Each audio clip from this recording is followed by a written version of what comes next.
Okay, right. So welcome to our umpteenth e-training session.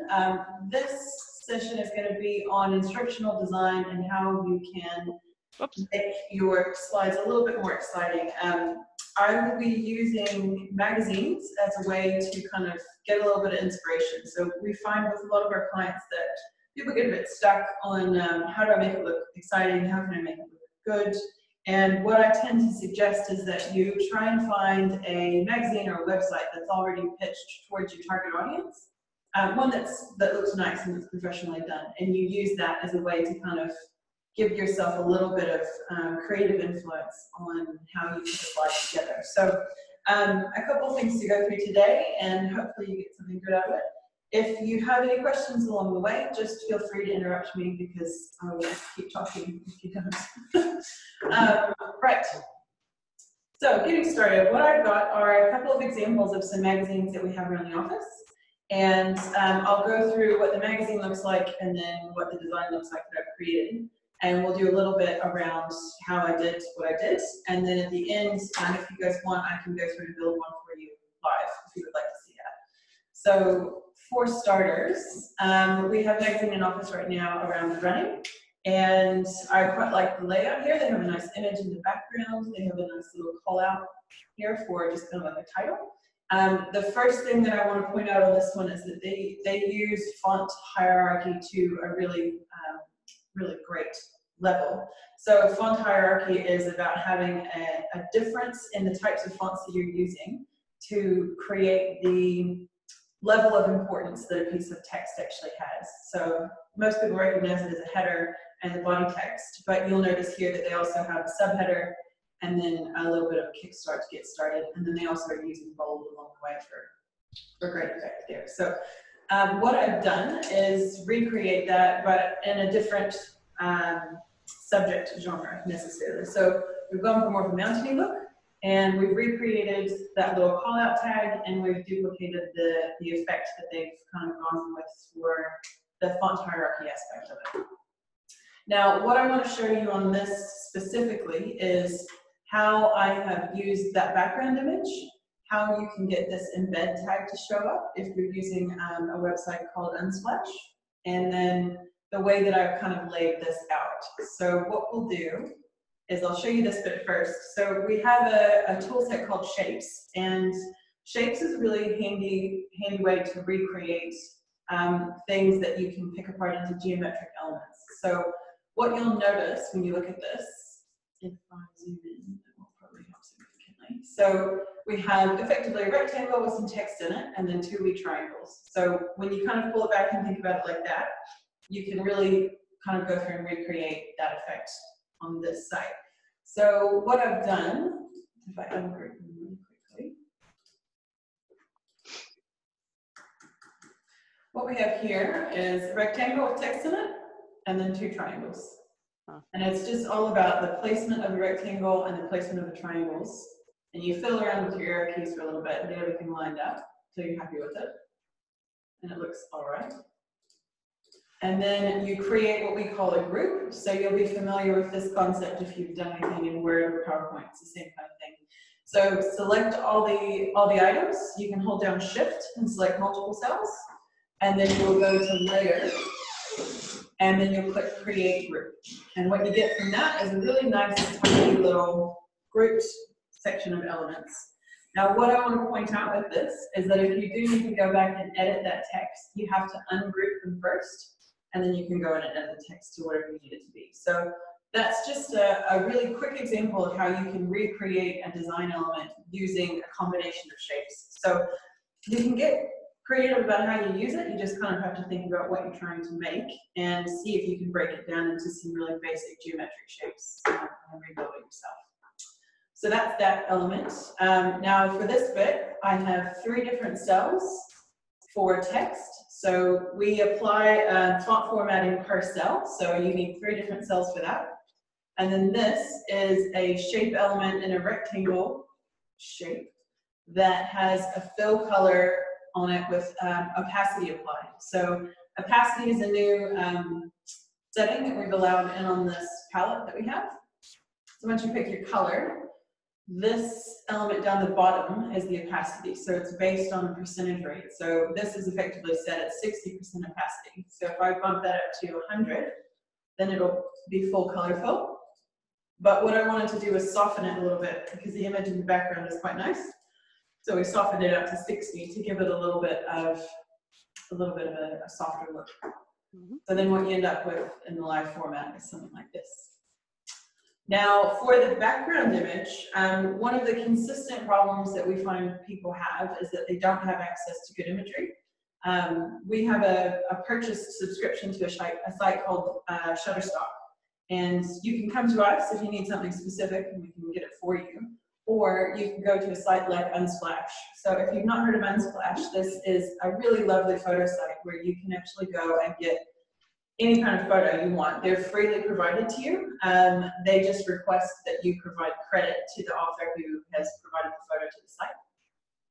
So the way that we use this is mainly for people who don't have access to a good stock photo site. So you can find quite a bit of things. You won't be able to find necessarily everything that you need, but it's a really great place to go if you want to find background imagery to use. The hard part a lot of times is if you're looking for something with people in it, most of the time it's going to have a very American feel. And you'll know what I mean when you see them, because American stock photos are very different from New Zealand stock photos. It's very, I don't know why, you can pick it when you see them. But most of the time, if you just need background scenery, this is a really, really great option. So if you type New Zealand, for example, you'll get some very similar, some very familiar looking imagery. So these are all really high quality photos, and you can just download them and use them as you wish. So let's say I wanted to change the background image for this slide to something a little bit different. We'll go with this one. So you can have a look at it, decide you want to use it, and then you just click download free. You don't even need an account. It'll just download straight to your computer. And then the thing that you'll want to grab off of this is this embed a credit badge. So when you click that, you'll get a little panel that pops up, and it's got a bunch of HTML code here that effectively creates the look of this little credit badge and links it away to the original. So what you'll do is highlight it all, and then you click copy. And then on the slide that you want to use it on, let's say we want to keep this layout, so we'll just duplicate that slide, and we'll take the master page off, so now we have a blank. So what we'll do is double click to make a new cell. So for the HTML that we've grabbed, we actually need to put that in as the source element for that cell to get it to display properly. So to get to the source element for a cell, you go to View and Source Code, and then you will just paste all of that HTML directly into this box.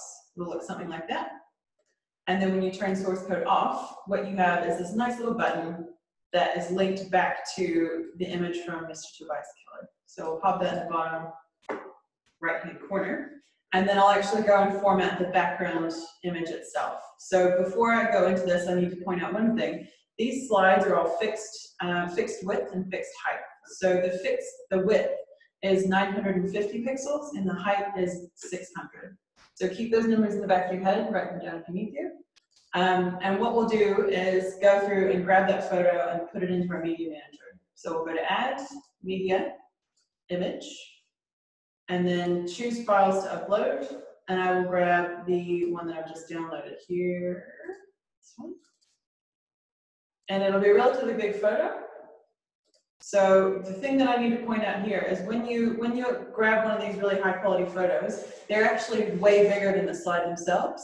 And sometimes if you put them directly on the slide, the system will go and really quickly smush them down, often distorting the quality when you do that. So what we recommend is that people actually go ahead and crop that image down to the size of the slide before they put it onto the slide, and it keeps the quality nice and crisp. If you don't have an image editor, that's fine because the system actually has one with it.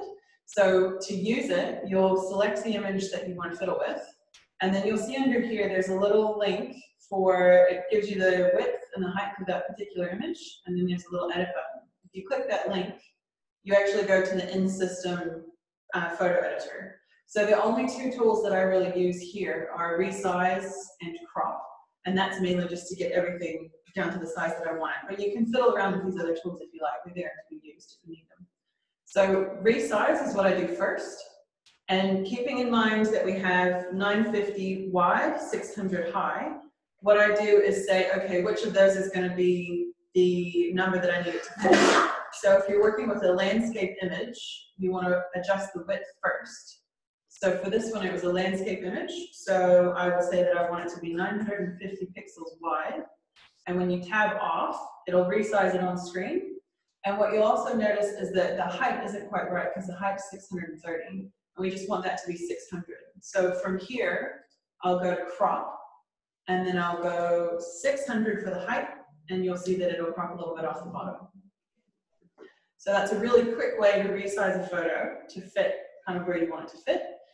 Once you've done all the edits you want to do, you hit upload, and the system actually takes that image and uploads it as a new version onto your media manager. So when you hit close, you'll see it over here. And when I have that selected, you'll see that this is reading as 950 by 600. So that's the ratio that we want. Double click to add it to the slide, kind of center it, and you'll notice that it is effectively covering up all the nice things. So I need to go to layout, click layer, and then hit send to back, and it actually pushes that image to the background. So now we have a nice, clean, crispy image of New Zealand with a link away to Mr. Tobias Keller's original, and all the information is as we left it. If you've created a slide like this and you actually really like the background image and you want to reuse that concept over and over again, what you can do is create it as a master slide. So a master slide is effectively just a background that you can apply to multiple slides as you see fit. So what I will do with those is kind of get my general layout set, and then I'll actually go through it and remove any of that text. You can leave it, but it's going to always be in the background. So I make sure that I've always taken all of the text off, because you can't actually edit it once it's in a master page. From the slide that you're trying to add it to anyway. So I've pulled out all that effective text, and then I'll go to master page, and then I will select make master. And what you'll see when I click this is that it will get added to the end of these line of master slides here. So when I click make master, I now have a new master slide here that I can apply to another cell. So the way that that works is that, say on this original, we want to swap from this master slide to this one. We'll select the cell, the slide we want to apply it to, and then you go to that master page tab again. You can see that this one has master 1, and I actually want it to have master 4. So I'll pick master 4, and it swaps everything over. So that's a really, really nice way to kind of add in some really clean background images that you can use on multiple different slides. So that's the master page and using Unsplash. And I'll, when Dan sends the link out after this, we'll have links to Unsplash and to the other tools that I'm going to reference. I don't have to worry about finding them again. Right, so now on this second slide, the magazine photo that I've used as reference was this one. So a nice big image.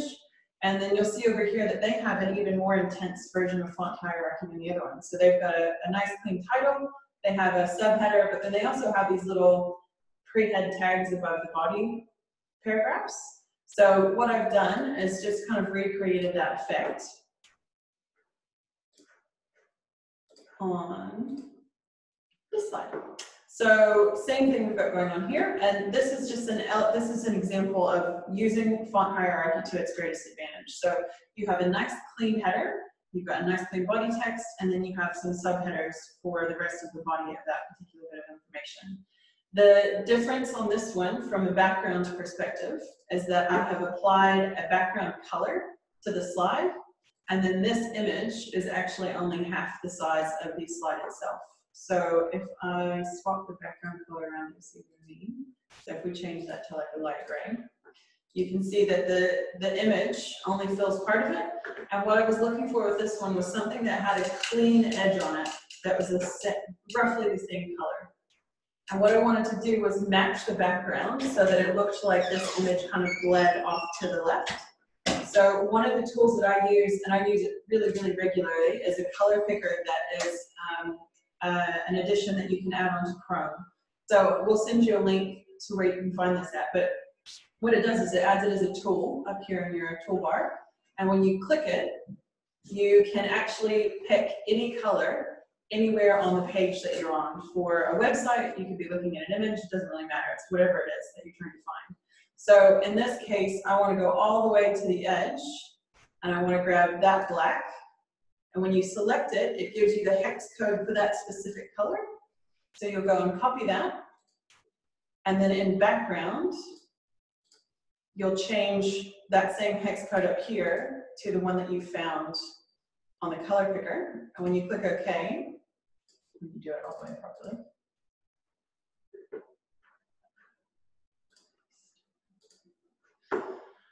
Bear with. I'm mad at me because I changed it once.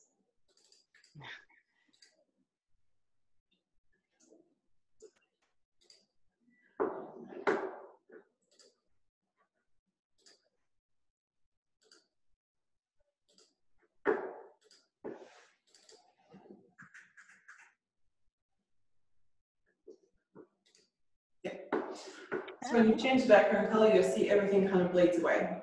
So what you want to look for images like this are an edge that has a straight color all the way down. You don't want them to have kind of that gradient. Some of them kind of fade from a dark color to a light. You want to find something that's got a nice hard color edge on it, and that'll help you kind of create that bleed effect on the content. Any questions about any of that? No, it's good. Very useful. Good. Now the other thing that I wanted to point out is that sometimes when I'm designing slides like this, I actually want to pull colors from the image to use as a way that I can introduce some color into the text. So a tool that I use to great effect is something that creates a color palette off of an image. So for example, the Tobias Keller image that we got before that we swapped the backgrounds on, if I grab that and plop it into this tool on Canva, what this tool actually does is it looks at all of the colors that are represented by pixels and averages them out and finds the ones that are most prevalent in the entire image. So you get a beautiful range of color that you can actually go and use this hex code to apply to slide backgrounds, you can apply it to the text, you can apply it to a shape, and you can use those to kind of make everything feel really cohesive and really nicely put together. This is a really, really handy way to kind of grab color references that you need, and also a really great way to redecorate your house if you have a specific image that like you want to match paint colors. So you can use it to great effect in many different realms. So it's really handy to have for numerous reasons. So that's all that I've done here is put this image into that palette creator and grabbed the orange that it spit out to use for the subheaders and then for this little line underneath the title. So really, really handy that. Now this next one, this is an example of this type of effect they've created on this magazine. So they've got effectively a mask that they've created in the upper left and the lower right, and then they've put their text within that, and they have a nice big header. So I didn't want to mimic the exact design, but I liked the concept of masking that image so that you can kind of get a little bit of movement off of it. So all that I've done here is grab a very, very large triangle and put it over top of the image and give it a little bit of a border. So it looks kind of like a shadow. It's a really light gray border. And leave it on top of the image and use that as a block to put text on top of. And then created a nice big header that sits over in the right-hand corner. And that's literally all that I've done here. With the text over here, I've color matched that brown to some of the browns that are in the rock. And everything just fits really nicely when you kind of have colors that go with the imagery that you're using. There's two sides to approach that from. So if you're designing to fit an image, then that's an option you can use. But a lot of you need to design to fit brand guidelines, which is also fine. The ways that you can get around using imagery when you have specific brand requirements are you can use a color mask on top of an image to give it a wash so that it fits in with the colors you want to use. As an example, I will grab, let's see, actually we'll just do it live, why not? So let's say we are working for an organization that wants to use kind of a bright yellow as their color of choice. And let's say that they work in, it's a farming organization of some sort. So I would come to Unsplash and I would look for a farm. And let's say that I like this image for some reason. So I'll grab that one. And we'll go new slide, add the image. And then we do the same process again. So I upload the one that I've downloaded.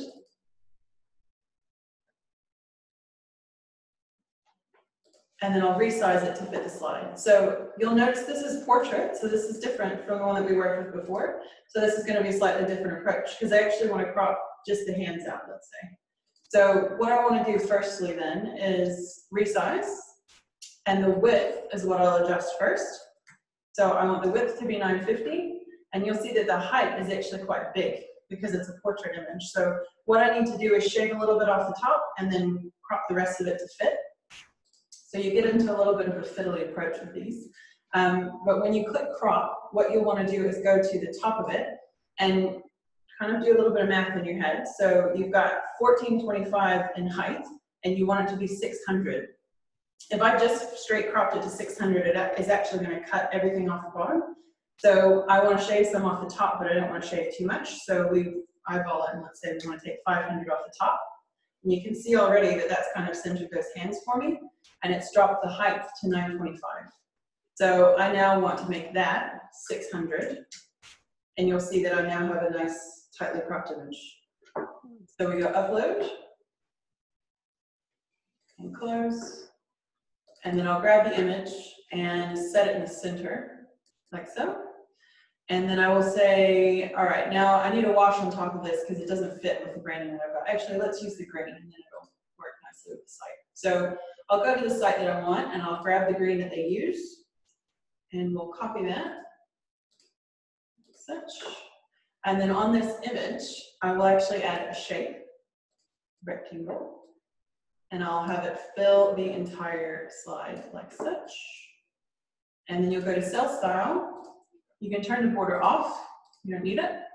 And then the fill, you will put in the hex code for the color that you grabbed, but then change the opacity. So this is effectively creating what we call a wash, and a wash is just a way to kind of give it an overlay color. So you need to have opacity, but you need to have a balance that's going to allow you to kind of create the effect that you're looking for. So for this one, I usually will start off at 50 and then adjust it as I see fit. So you can see straight away that I have a nice green wash. It still feels a little bit too dark when you compare it to the other elements on the page. So I'll actually come back and increase it to say 80. And maybe I'm happy with that and I might leave it there. What I'll do from here is create another master page. And now I have a background that I can take around and apply. So I have an industry specific image, but it's geared to the color that I want to use for my brand. So those are two different color approaches that you can use when you're designing your slides. So you either have everything fit the slide that you're designing, or you have it fit your branding. It's one of the two. You can use that mix to great effect as well, but you kind of end up having this more branded approach throughout everything.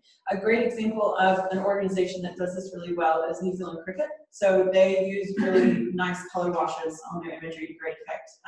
Go and have a look at their marketing site and you'll see what I mean. They have really nice poppy, bright colors that they use on top of cricket imagery, and it looks really lovely. It's a really great way to kind of have that cohesive feel when you've got really colorful images that you need to feel like they kind of match your branding. So those are just two examples on the color front. Now, so we've got shapes, using shapes for masking, and then we've talked about some color washes. The other thing I want to talk to you about is using text to great effect. So fonts in design are a really big thing. They usually are. And a lot of people are going more for a massive font effect, kind of like this. If you find that you need a really, really big font, let us know that you're looking for one and we'll put it in as a quick selection option for your themes. The problem that we run into that we're trying to address is that our sizes for fonts caps at 36.